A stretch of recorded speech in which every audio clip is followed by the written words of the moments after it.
like to introduce to you our special couple, the Patridges. Connie, whom all of you know, and her fine husband Don, that is so good and helps us out so much with so many things. So welcome, and we're going to be talking about advertising tins. Microphone. Yeah, and bring the microphone. Microphone. It'll come.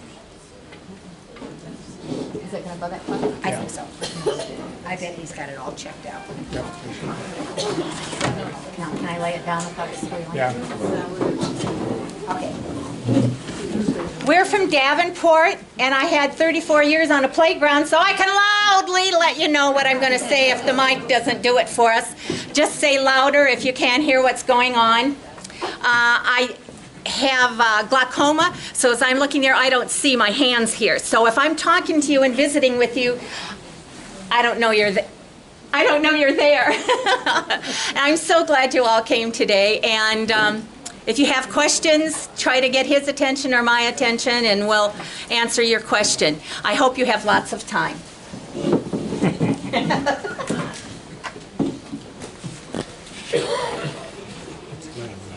I did. It didn't go. Click the mouse. I have twice. It's not moving. Oh, now I went too many. There we go. Keep in mind that all the tins you see pictured in this, all of the slides, are tins that I own, or we own. And if you know anybody who wants to buy a collection, it's probably about that time I'd let somebody have it, because what are the kids going to do with it?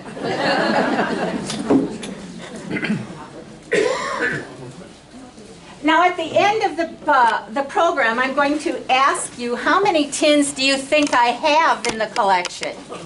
And if I've already told you, don't spill the beans. Can you hear me okay? I don't think the mic is on, Connie. I don't have it on my, I haven't even tried it here. There you go. Do you want me to do that? Just keep being Okay. Put your glasses on. They were blurry when I looked up there, so just a minute. Okay, You want to read here. all right. It didn't go. I have. There we go.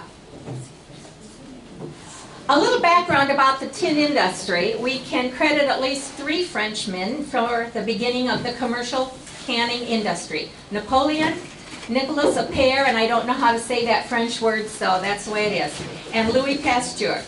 Napoleon was an instigator for the entire tin industry. His army was away from home, and dependable food sources were hard to come by. Soldiers were suffering from scurvy, anemia, vitamin C deficiency, and a lack of fresh foods. He offered a 12,000 franc reward if someone could develop a way to get food that was safely preserved and transported to his armies. And he awarded that money to Nicolas Appert from France, who later had figured out that if you sealed the food container and then heated it, that would preserve the food. The third important Frenchman was Louis Pasteur, who later said, yes, indeed, there was air in those containers, and if you heated the whole container to a certain degree, it would kill the bacteria that was causing the illnesses. All right, let's go see some beautiful tins. Oh, that's a picture of what the first tins would have looked like, only probably much larger. In England, Peter Durand patented the use of metal containers for the food. The hole in the top was covered with another piece of metal, and then that was sealed tightly before the item was boiled to kill the bacteria. Although the picture shows a small handheld tin, for Napoleon's army, I'm sure they had something much larger. That little, do I have a pointer? Your arrow. Move your arrow over there. This was another piece of tin that was sealed to the original tin after it got filled. However, that was a problem. It was sealed together with lead. Oh. So that's a story for another day. Now we've invented these beautiful containers that kind of up the industry a little bit.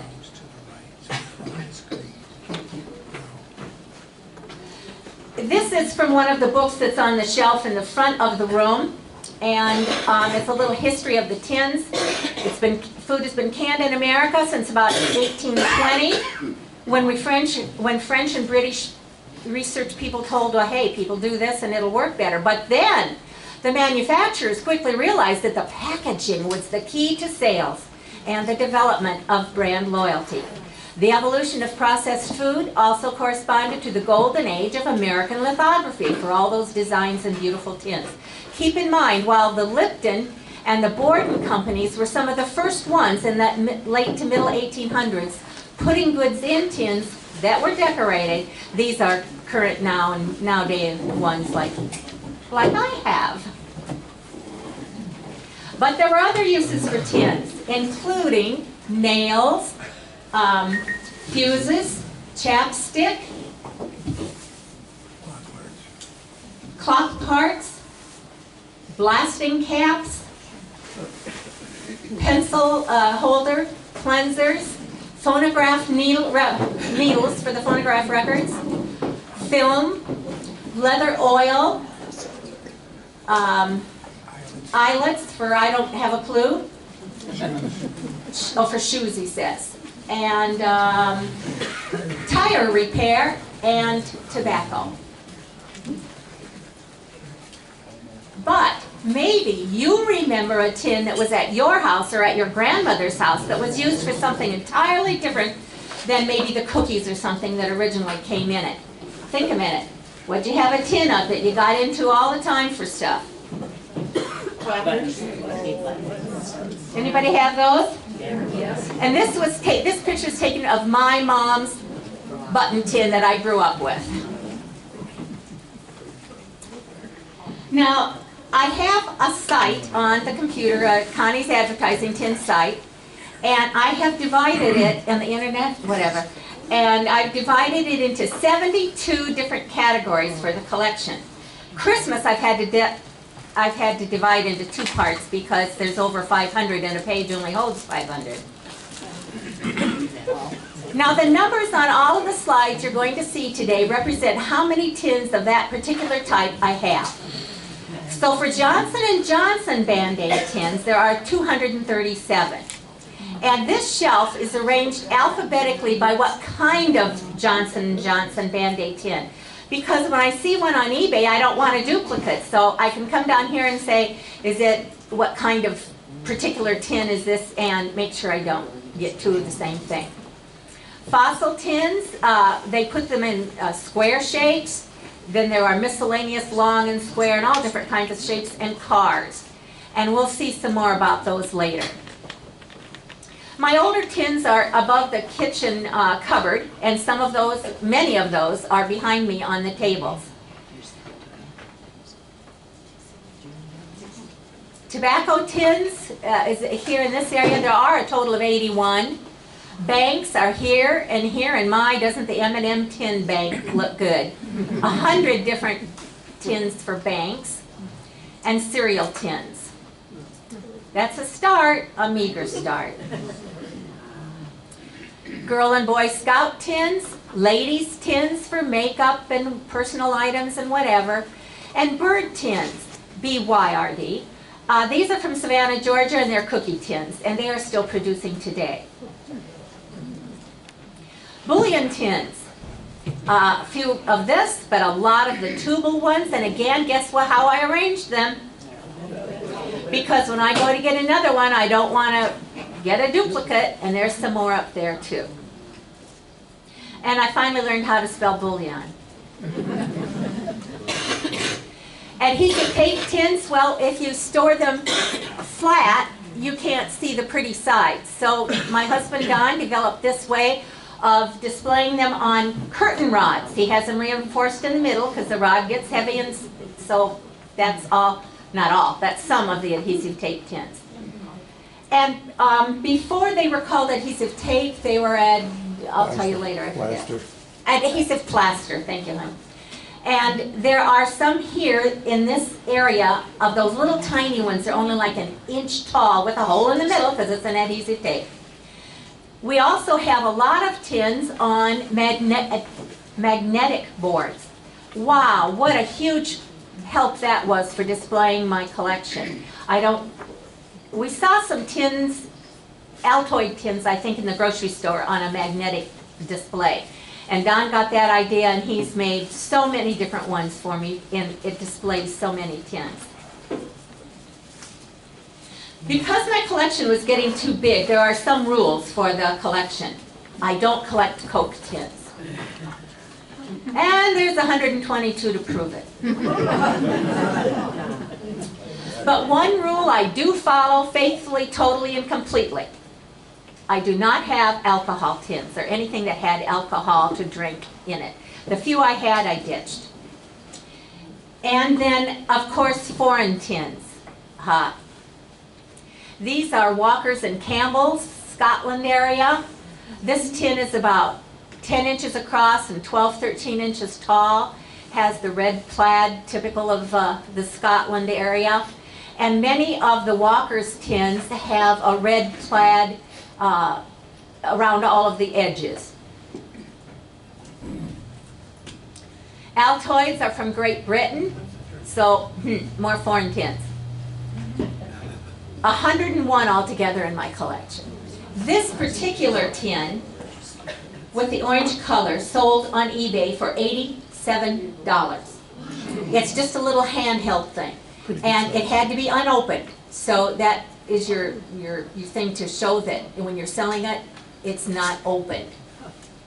But when I checked 2 days ago, one just like it sold for $18. So the market is fickle.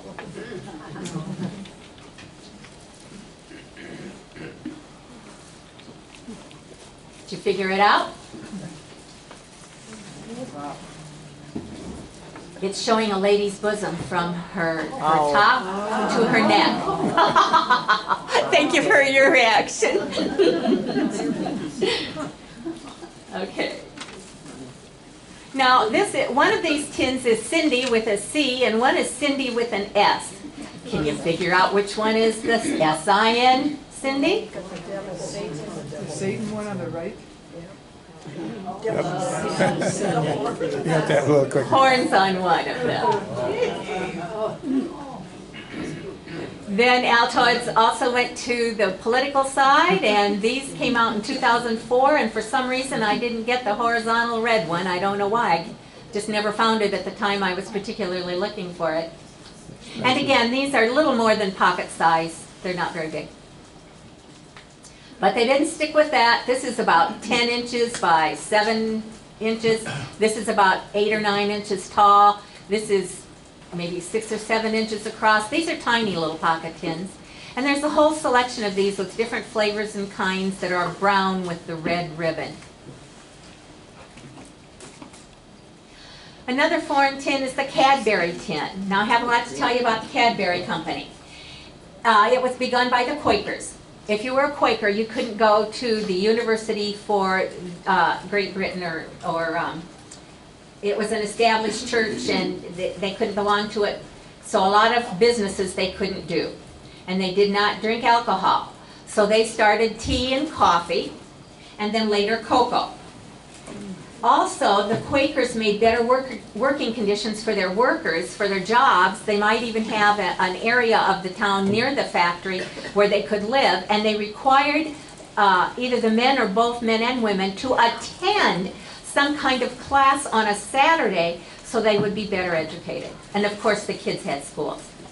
So, Valentine tins. Ooh, bet you didn't expect that. Cadbury put out this beautiful blue Valentine tin, and it's about 10, 12 inches tall. It's a big one. They have a series of these blue tins, at least 4 different vehicles I have.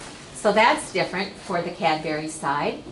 And then here's a great big cookie tin about 10 inches across. It's one of my favorites. Going to move on now. Banks. I have 92 tins that are banks. This one is only 1.5 inches or 2 at the most. This is a very, very small one. This is maybe 5 or 6, and this is just like a small dog food tin, which it is. And a Fossil tin. Now, Fossil doesn't usually make a tin with a different sign like this, and that is a bank.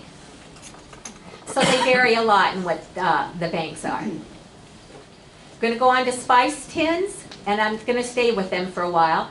If you clean out grandma's cupboards, well, I used to say that, but I guess we're the grandmas now. When you clean out your cupboards from the old time, don't throw out ones like this. This is a paper covered one. During World War II, because they were saving on the metals, they started putting the tins in cardboard. As you can see by this, that didn't hold up very well. Your hands are wet, it's wet in the kitchen. They get messy, they didn't last very long, but it was for the war cause. And probably they are not younger, I guess you would say, than the 40s, because then they went back to the tin ones again. Now, a lot of our newer ones even have plastic parts to open them at the top and stuff. Now, you see George Washington pictures all over. In school, your classroom probably had George Washington and Abraham Lincoln. George gets his picture up all over, but ha-ha, Martha got her picture here. This is one of my favorite cardboard tins, but I no longer bring it because it was getting worn very easily by packing and unpacking. But it shows the native Africans with their big loads, big bags of spices on their head, taking it down to the ships to be shipped to whatever part of the world. And the backside has the information for the company and so on. Did you ever have the Watkins man come to your house, door to door, selling Watkins? So they had that.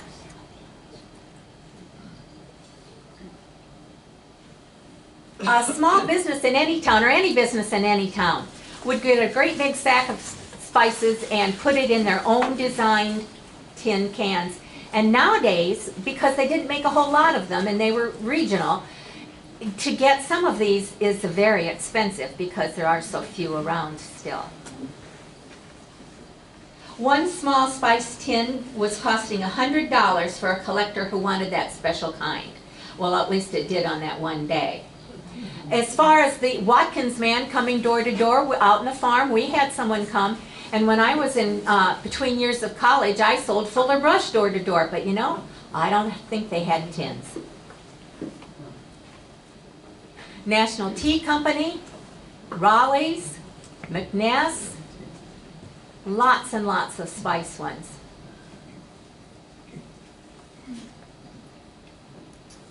Tones is out of Des Moines, and of course through the years they designed the tins differently, and these are just regular little spice tins.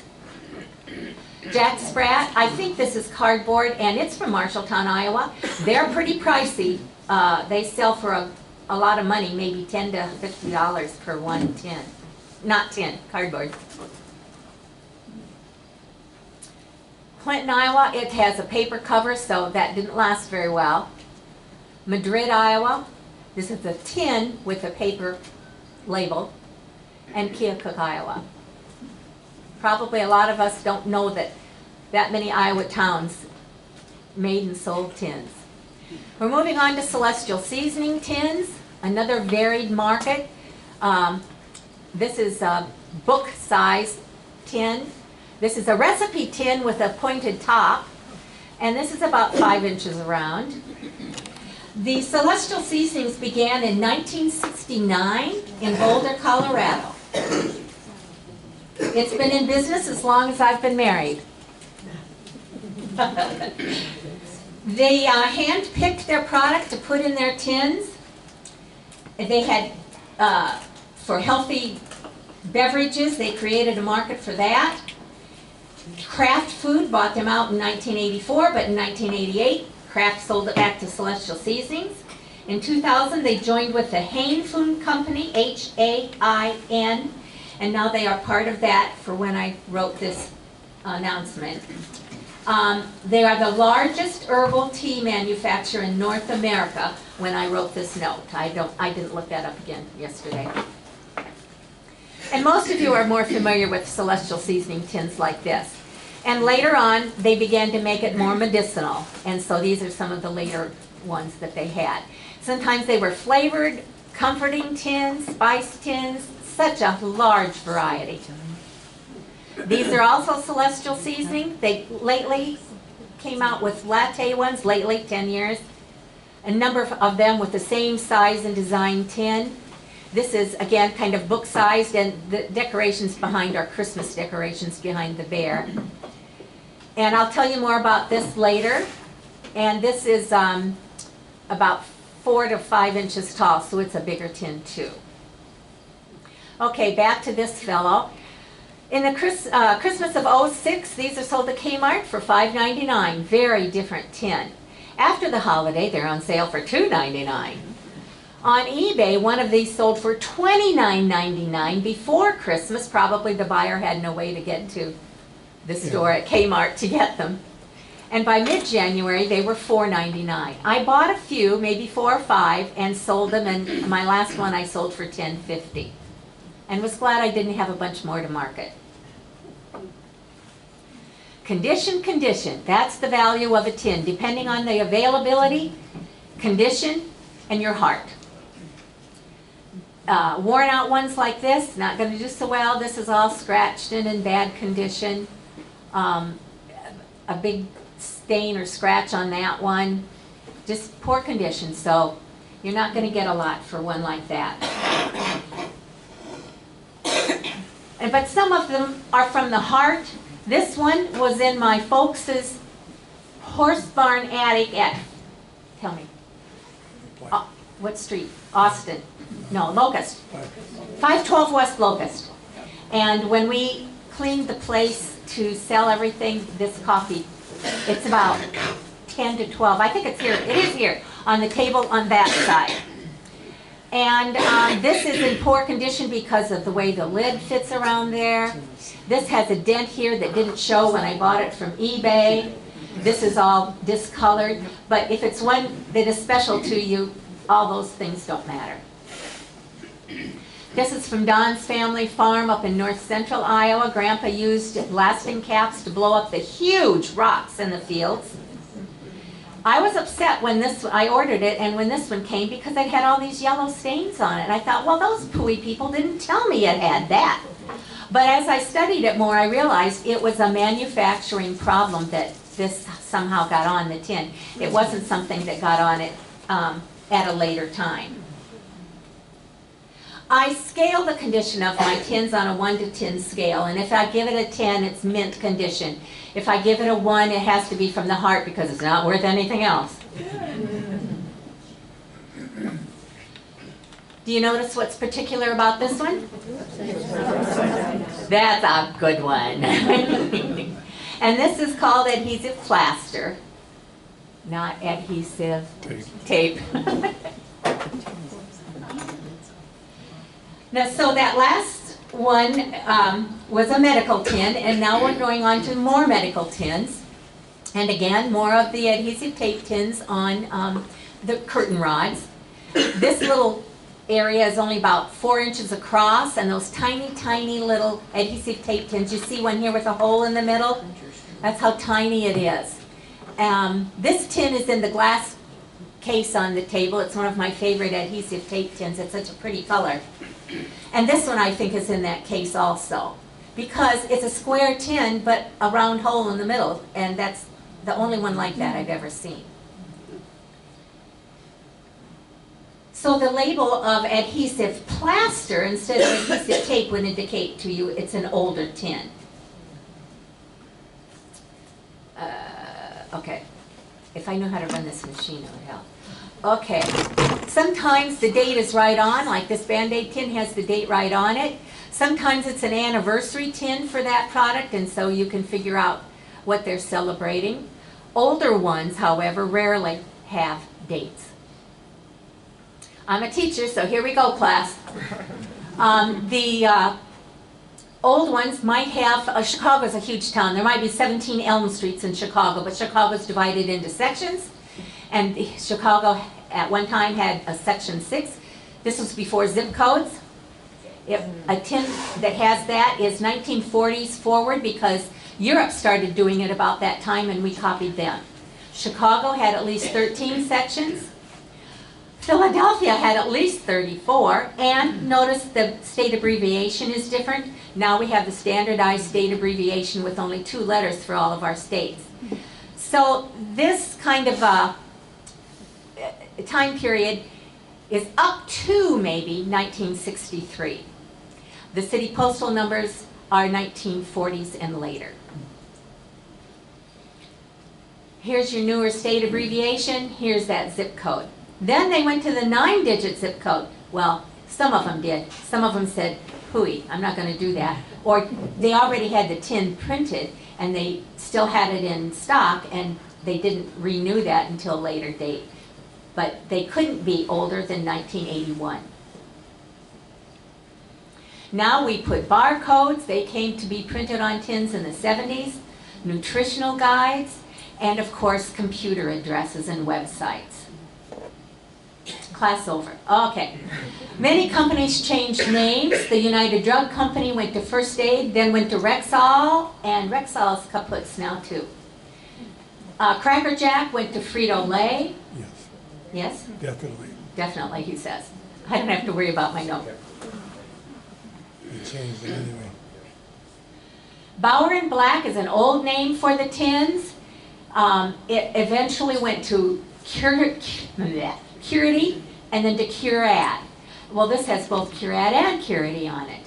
And as they get more modern, some of them are for special occasions. This was for Olympics. the Olympics. Notice the lid on this one is older. This is the back of it. But some of the oldest Band-Aid kits are a flip-top lid, not a push it down over the edges lid. Unita-Biscuit was a precursor to the Nabisco company, so that means, now these are not old. The Nabisco put the old picture on and put their old name on it, but it was produced by Nabisco, even though it's a fairly new. I'll bet some of you have a tin like this at home. Yay. Sometimes they will have a different count in a tin, so if you're buying them at the store, and you think, oh, this is really cheap. Might just be fewer in it. Or something on the inside might be different too. So check the amount of product in a tin. Or it might be an identical tin. This is just faded from time, but it has the things at the top. But that says 30 cents, and that says 39 cents. And then these were the same. What was able to see was the same. It's just the time has gone higher priced. Here's a good sample of where that flip-top lid compared to the slided over lid. But I want to tell you about the Red Cross symbol. The Red Cross symbol was being used during the Civil War on the emergency vehicles on the war field to pick up the injured. And everybody knew if they saw that on the side of the wagon that it was help and aid and so on. Congress tried to pass a law that no one else but that company, the Red Cross company, nobody else could use that symbol. That was their symbol. But President Cleveland refused to sign that bill. Well, Johnson & Johnson negotiated with the founders of the American National Red Cross and went to Clara Barton, who was responsible for this symbol, and said, do you suppose we could make a deal that you would let us use your Red Cross symbol on our Band-Aid tins? And this would have been the late 1800s. And she said yes! However, they had to pay for the deal. $1. Isn't that a cool story? Quite a few years ago, Johnson & Johnson made a series of 4 tins in the old flip-top days. And then in 2004, they made an 85th anniversary set of the same tins. Now, the color's a little different due to the picture or just because the old one is a different color. And this word was here and here. You wouldn't dare use that color for a Band-Aid today. Whose flesh? That wouldn't be right. Then the Band-Aids came in a 3-inch flat tin at first, and it was one big Band-Aid, but you could cut it to the size you needed for your injury. So any one of those is quite a bit older too.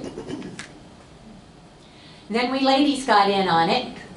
My friend in Arkansas has a tin with, I call it the black ladies because everything is black dress and blue lady and redhead lady. And there's no black on the tin. No dress, no eyebrows, no eyes, no hair, no words. There is no black on that tin. So that was a real treat. Now, I don't think she's interested in selling it. There are a number of this in this series. There's a number in this series. And I don't know. Yeah, I have at least 2 curiads with the red-headed ladies.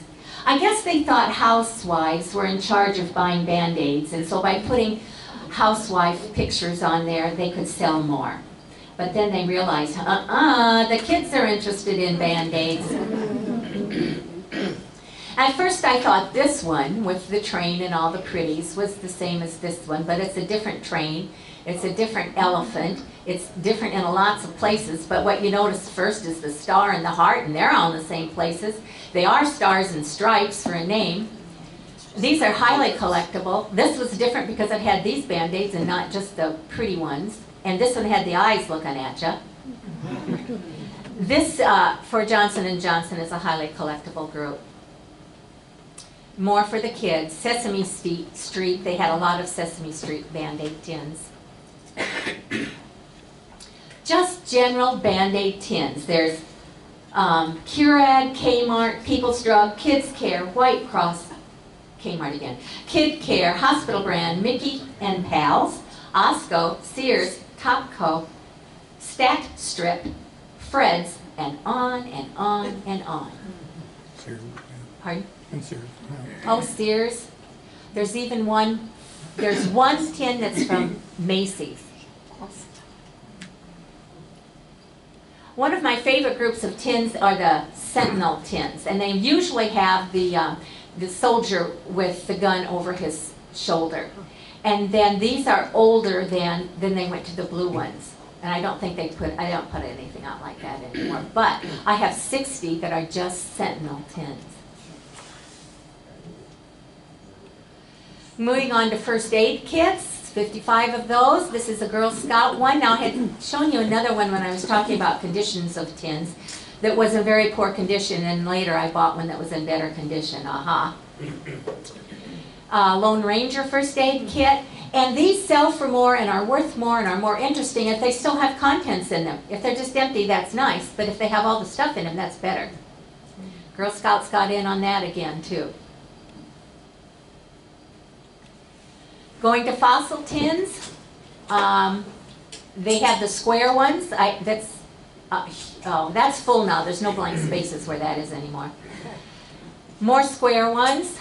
Long ones, they had watches and all kinds of different things in their tins. 439 fossil tins. These are the cars that I have. There's a couple in the cabinet with the glass top in the back. And I was able to give a program at the Moline Public Library a few years ago, and they had big display cases, and so I got to put all of those in for display there. And some of these are trains. They didn't put out many trains. If you have a tin that is numbered, it's more valuable. I have 21 Fannie Farmer tins. 2 of them are numbered ones. But I get them mixed up with Fannie Mae tins, and I have 58 of those. But these happen to be Fannie Farmer tins. This is for the Olympics again, Millennium, no, the year 2000, I think. The Millennium, it's got a number. This is back on, way on that side, on that fine table. It's a big tin. I have some other tin on top of it, and it is numbered. And after I gave a program to a group, somebody had this, and I had a similar one, and they brought it to me as a gift, and by golly, it was a numbered tin. On to a particular brand again. This is Whitman's. There's a good story about some of these older Whitman's tins I'll get to in a minute. And see how these are on my shelf? They go way down another 8 or 10 feet, but there's a table and a peninsula coming out in the middle of the room, and it's kind of at a T shape. Well, so I'm back here straightening out the tins, probably not dusting them, that's a rare occurrence. And I put it in wrong, and all of these started to crash. It was a chain reaction all the way. I was just sick, and believe me, I was truly screaming bloody murder. Don heard the scream, heard the crash, knew what was going on, and not one tin got a dent. Isn't that a miracle? Whitman's tins, many different varieties and kinds, a lot of historical pretty ones from famous painters, a lot of them for Christmas time, Easter, I forget, can you read that to tell what holiday he is? I think he's Halloween. Halloween, sure, okay. There's a number of them, this group of characters in this shape. This is just a pretty one. So Whitman's, I have a lot of. Oops, I went the wrong way, sorry. More unusual ones, and I want to talk about this one. During World War II, Whitman's had the Land and Sea series. And they had very small tins produced and put the chocolate in it and sent them to the servicemen wherever they were across the world. And the girls who were filling those little hand chocolate tins for the soldiers sometimes put their name and address in there. And there is a recorded instance of one soldier came home, kept the note, met the gal, and they got married. I get goosebumps. I love that story. This is huge. It's back there on the back table on that side. And I have two of them, but they're different. They're just a whole different type of tin. You don't think of that when you think of that. Oh, I got out of there. Okay, there we are. And the only difference I think is that on the other one, this word is raised instead of flat. There's not much difference in it at all. Back to Russell Stover. Now, Whitman's and Russell Stover's are kind of connected because a lot of stores, is it Russell Stover stores, honey? Will have both kinds in their store, although now a lot of the Russell Stover stores are closing. So Russell Stover had this series of pictures of their stores from all over the country would be on their tin. But they all had the corners cut off, so that was a distinguishing characteristic of that kind of their tins. They had kiddos' tins with stickers in them. They had a lot that were famous world paintings. Now, more lately, each year at Christmas, they come out with some with dogs on them. And I kind of gave it up because I ran out of room, and I wasn't interested, I guess. Oops, wrong way, okay. Totally different Russell Stovers. 162 of those in the collection. There's more than one Elvis. Oh, in the back also, I have at least two Russell Stover's Elvis tins. They're near to each other. And one has that pink car that he was so famous for. Oh, in 1960, the company, let's back up. I got to tell you about Russell Stover. He's an Iowa kid.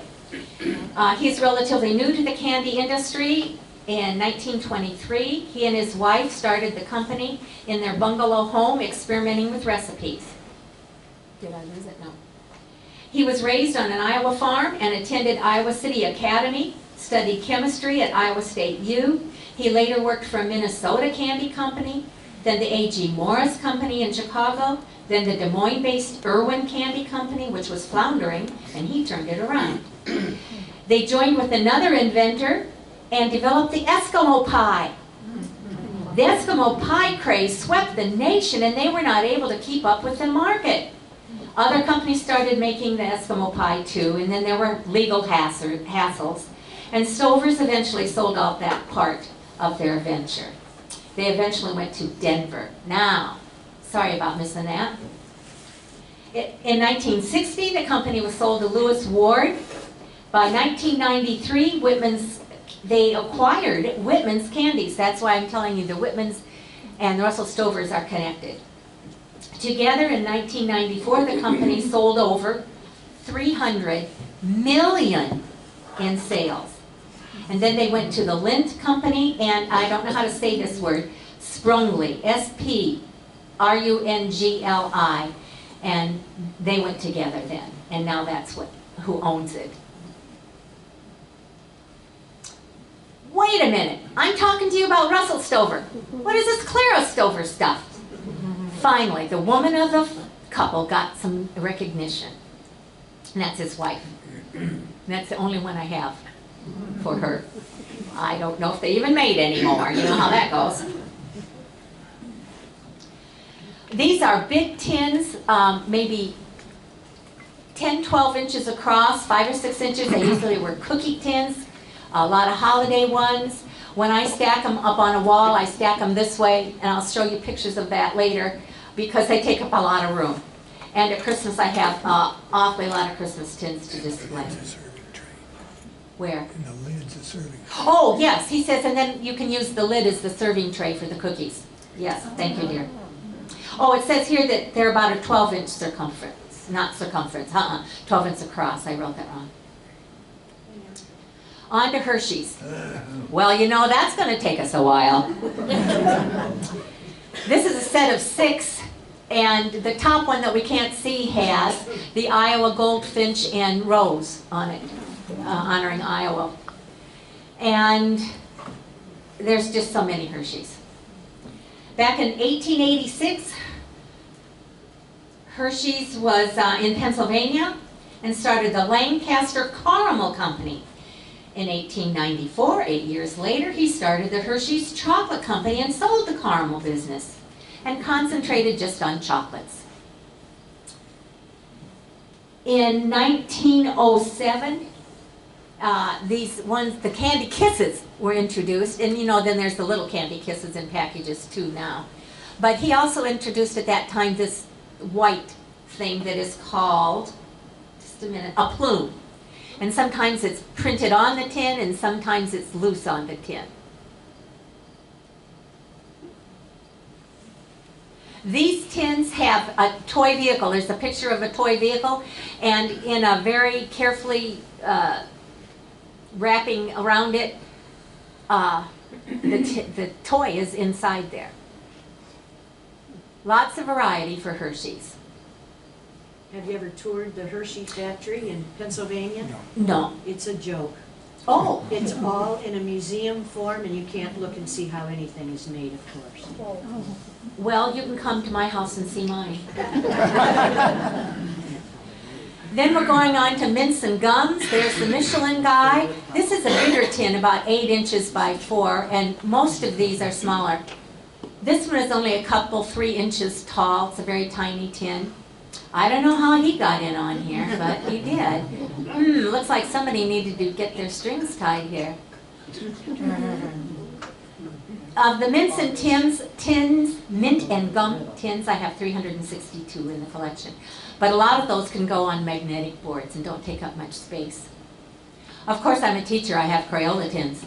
But they aren't all for crayons. Some are for chalk. The one-room country schoolhouses often had a box like this that held chalk for the school. For drawing, there would be little pens or pencil crayons or something in there.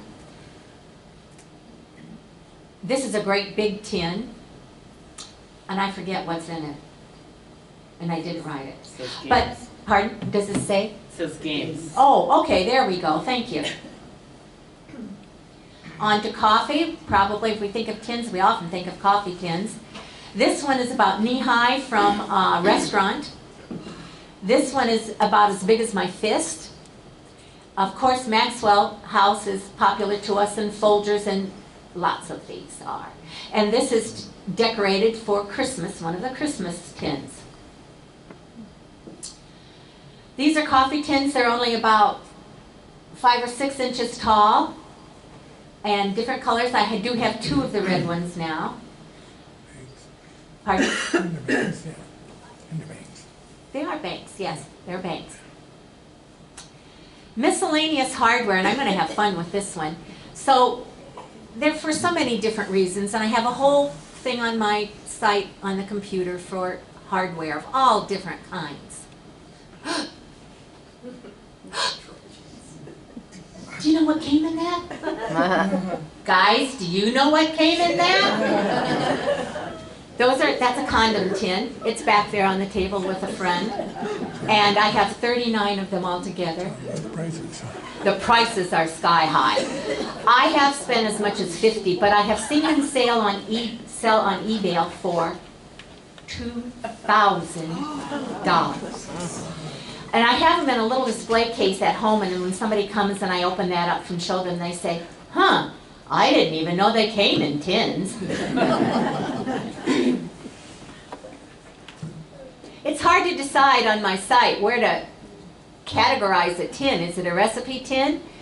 Well, is it a Campbell's tin? Yeah. But it's a recipe tin? Yeah. But it's a bank? Yeah. So when I was counting up how many tins do I have, I had to be real careful. I didn't count the same tin 3 times. Is the Coke truck a bank, a vehicle, or what? So it's hard to decide. But these are all recipe tins, and there's one back here. I think it looks like this.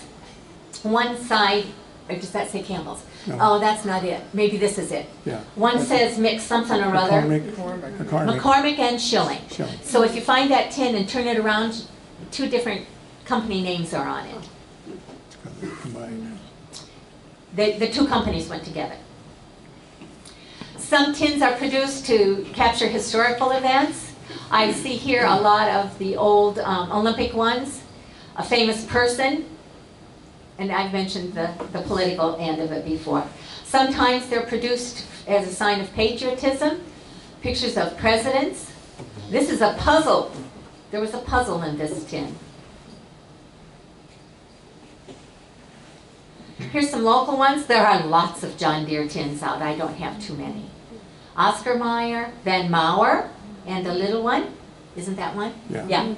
And that's a little tiny heart tin from Trinity, the medical thing. And caramel corn. If I'm going too fast, tell me, holler out, slow down, I want to look longer. And if I'm going too slow, forget it.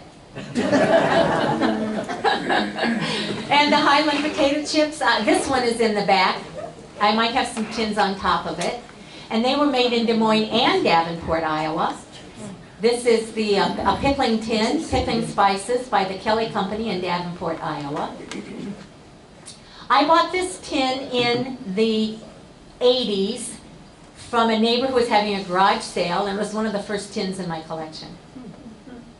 $8 it cost. I don't know why I remember that. Dillard's is in Davenport. Toys R Us, I don't even know if they're still a going concern. Hawkeyes.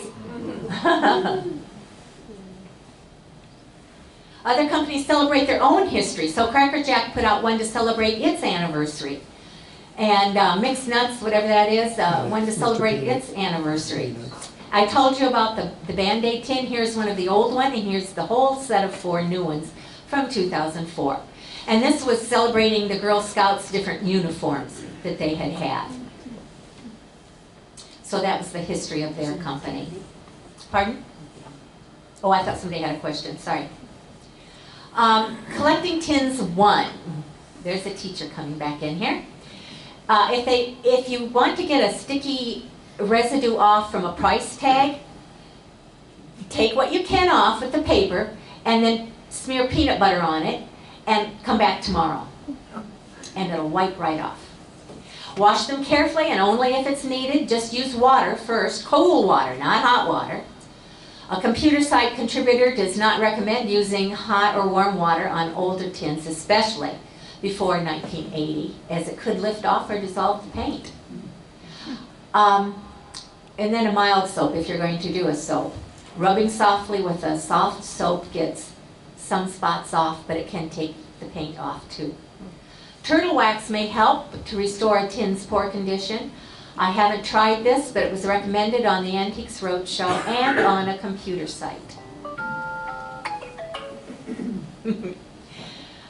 Collecting tins 2. Packets of silica like this I put in lots of my tins because they tend to get, with age, get that rusty stuff. And mine mostly are stored in the basement, which is not a good place. But when you see later pictures, you're going to know why. There's nowhere else to put them. Tins also fade in the sunlight. so don't put them in the window on a table or something. Towel dry the tins completely, or water spots will be left on them. Using a hairdryer may work. Careful of the heat. Leave lids of newly washed tins off until you're sure the tin is totally dry. Don't soak them to clean them for a long time. Store them in a dry area. The basement's not the best place. A spit test can determine if a tin has permanent spotting or just a little dirt. Don't pack tins in newspaper for storage. I found out the hard way that after a number of months, the Christmas tins were wrapped in newspaper to protect them, and some of the print stuck to the paint. Be sure to clean out the food tins, because leftover crumbs even have moisture in them, and they can cause the rusting area. Salt? Oh, no, don't leave anything with salt. They have food has salt in it. No, don't do that. The spots on this tin along here won't come off, so it's going to stay the way it is. Okay, so don't leave them in the light. So here's the same picture. It had been in a light, got faded. That's the same picture. I did notice the tins are different, and what? It's a bank. And these tins are knee high. It's a huge tin. And there's 5 or 6 in the series that I have. Well, you have all these pretty ones, and if you put them on a stack flat, nobody can see the pretty. I went to a garage sale once and had my tin book, and I was sorting out, oh, she had a lot of tins for sale, and I didn't want duplicates. And we got to chatting, and she said, come on in my bedroom and see how I show these lidded ones. And she had all in her one bedroom, a row of 2 like this together that she could show all of her tins. And you have to have furniture or a doorway on the end, or they'll all just slide off, of course. So I have chest of drawers and an old desk. This is just Christmas tins. However, right in this wall is my plug-in for the in-house vacuum. I'm not going to take those down to vacuum. Don took the bottom out of this tin, so if I take the lid off, I can plug in the vacuum.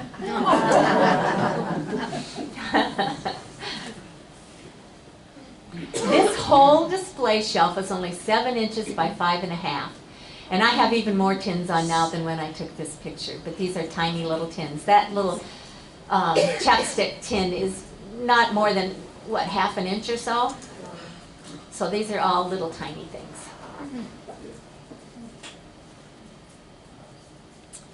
Keep your eyes open for other ways to display tins.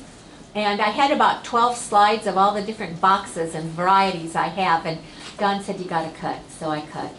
But we kept a couple. This is in the half bath. I have some did have Band-Aid tins in that. I don't know what it was for originally, but it sure makes a perfect size for Band-Aid tin. At Christmas, I have over 800 Christmas tins, and I have in the past had them all out on display. That means all the Crocs go.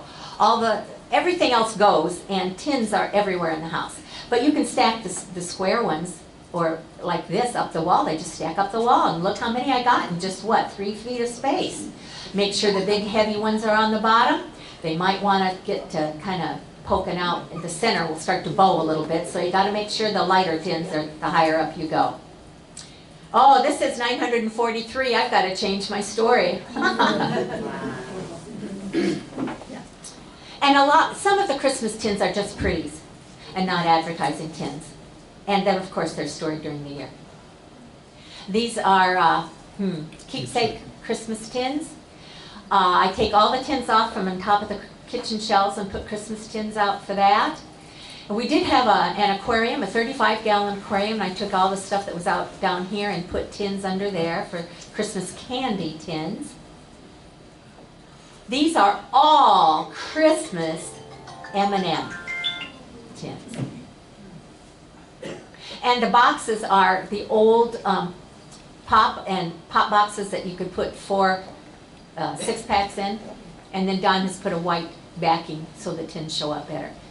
And I do have some other wooden ones that are wider so that the wider box is on and thinner boxes go up.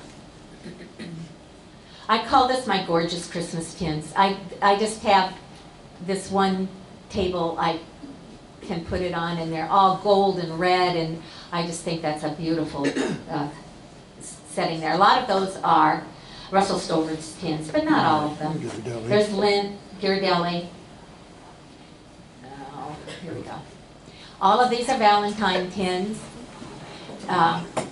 This is a corner cabinet, so it's going one way, and these are going on the other side of the corner cabinet.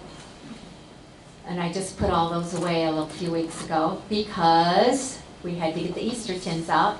There's a couple Easter tins in the back. And I have a whole lot of baskets. Each basket contains the Easter tins of a different company.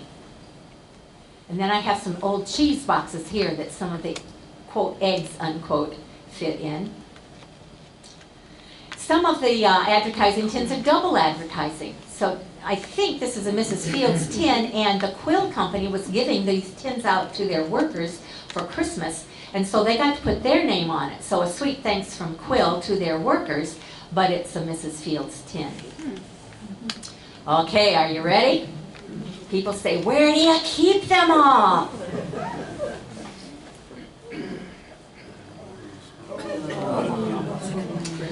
This room in the basement is a 29.5 by 19.5, and there's only 2 doorways in it. This table is an antique library table my grandmother gave my mother, who gave it to me, and I had a few on the top. Well, that didn't do. So Don made some shelving, and I can put all different kinds of tins all the way up here. There's dishwashing soap tins, Avon tins, Raleigh tins, Don? Yeah, Okay. Coffee tins, miscellaneous, and behind this, on the other side, are just as many tins on the other side. And this has J-channel things holding magnetic shelving on it, and these are fossil tins. Oh, there's one tin, I think that might be it. Okay, now, I have to stop for a minute. My father, and I don't have a picture of it, it's this little brown tin, and he had one like this, and we volunteered for Habitat Restored, and we helped harvest a place one time. And here was this tin, just like my dad had.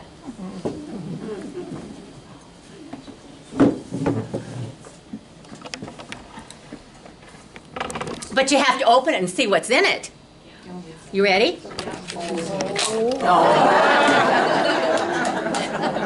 I just had to do that. Thank you. And that tin is in the back, I think. Oh, no, I brought it here to show off. Okay. So he forgets. Oh, it doesn't take much, does it? Now, the Coke tins that I don't collect are back here.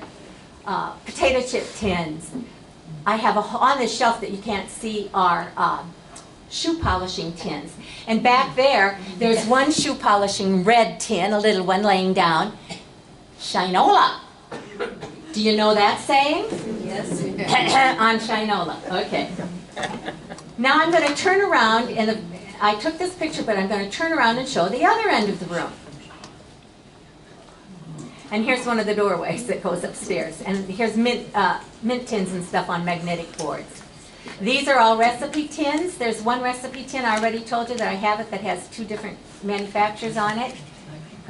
This is magnetic on all 4 sides, just miscellaneous tins. Bird tins from Savannah, Georgia, cookie tins, Girl Scout tins, ice cream, cereal, more Girl Scouts, miscellaneous, and some puzzles are down there.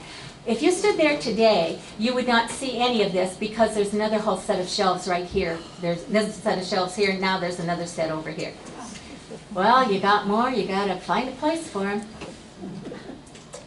Oh, now I'm going to back up just a minute and tell you where I am here. Oh, pooey Louie. Okay, this first one. You see these on the floor here? And I'm going to show you this wall. Maybe. There's that wall, and there's tins on the floor. And yes, I have a lot of dust claws if you need one when you visit. These are all those fossil cars all in a line along here, and I've arranged those by their dates. Now, I think you saw a shelf of Band-Aid tins, and now this is J&J. but but this is not, these are all other brands of Band-Aid tins. Yes, they're alphabetical. And right here, and this is back on top of the box with the glass top, is a book about a little boy Dan and Band-Aids. And they even put 2 Band-Aids. If you open the cover, they had Band-Aids in that. And that's a little kiddo's book. Coffee and tea and hot chocolate. I even have a tin that held Kool-Aid, and it's back here on one of the shelves. This is my half bath upstairs, and there's probably, what, 20, 30 little adhesive tape and other kinds of tins there. This is full of tiny tins, bigger tins. These stack up to the ceiling all the way around, and some of these are also in that case in the back with the glass top. I couldn't bring all of them. Oh, and this is outside the door of the bathroom. Magnetic boards held things and another thing. I ran out of walls in the bathroom. Now I have this on that wall, and I started at the better place to display my Band-Aid tins. However, I put them alphabetically. What did I say? Band-Aid? Oh, aspirin tins. But I put them alphabetically. So you get over here and you get another Anison tin. You think I'm going to take that whole thing apart and go back and put the Anison tin with the Anison tin? So now they're mixed up.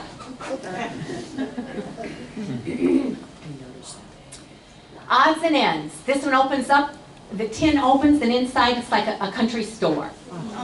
This is a bank. I think we've seen it before. Milk bone. Oh, this was from Don's family's basement. It's a shoe shine kit. You had the shoe shine stuff in there. You had mom or dad put their foot up there and shine the shoes for them. Oh, I have a story about Baby Ruth. Well, we think of Baby Ruth playing ball. However, when the Curtis Candy Company in Chicago created a candy bar that said Baby Ruth, it was really in honor of the president, Cleveland, at the time, who had a Baby Ruth. And it wasn't until years later that it was associated now with the ball player, and so now there are ones with the ball player's information on it. This is a puzzle for the Doughboy, and there's a number of Doughboy tins I have, but this one held a puzzle, just odds and ends. There's never enough. It's a cereal tin, Kellogg's tin in the shape of an airplane. There's that adhesive tape tin with a hole in the middle. Remember when they had this at the grocery store? You could put money in the coin and take a piece of candy out of the bin. There's that Kool-Aid tin. This is a tiny tin, about an inch, inch and a half tall. I have lots of Charles Chips tins. This one is only about 4 or 5 inches tall, and it's a bank. And some of them are the great big, 12, 14-inch tall potato chip tins. Some are brown. One is red with a little girl's picture on it. There's so much variety. Some of my favorites. This one is back there. It's a candy tin, but it's a bank. This one is back there, and that lever moves up and down. Isn't he a joyful critter? Oh, what do you notice about these? You've seen this one before. They're upside down again. Yeah. There's that fossil train. Wait a minute. Our name is Patridge. Well, in 1812, it was still Partridge. And so we have a few partridge in a pear tree tins. Oh, sorry. Did I do that right? You saw that. Here we go. We're wrapping it up. If you go to Connie's advertising tins on the computer and get to this page, these don't all work very well, but if you go up here to the site map and click on that, you'll get this. And this is the alphabetical listing of all the different kinds of tins. You click on one of those, and it'll take you to a page where each tin is individually pictured with some information about it. And again, if I got 500 of a certain kind, I had to make 2 pages for that kind.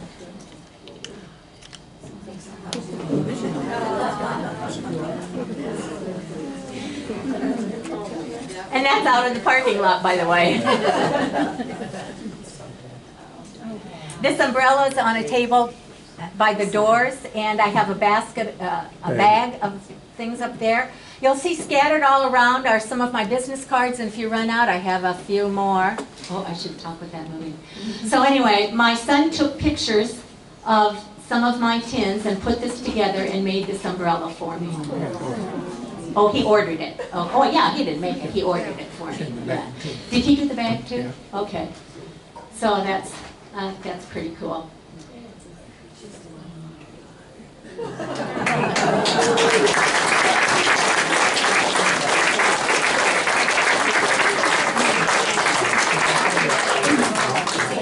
Thank you. But there's more. I made this special because we're in Makokata. These I don't all have, but I thought you'd enjoy seeing advertising things, some very old, some right now, from Makokata. These are ceramic things with the old high school academy that burned down in what, 1920 or so. And these are from a bank, Kirchhoff's ice cream, bottling works, and so on. But we're not done yet. Now we're done. We're really done.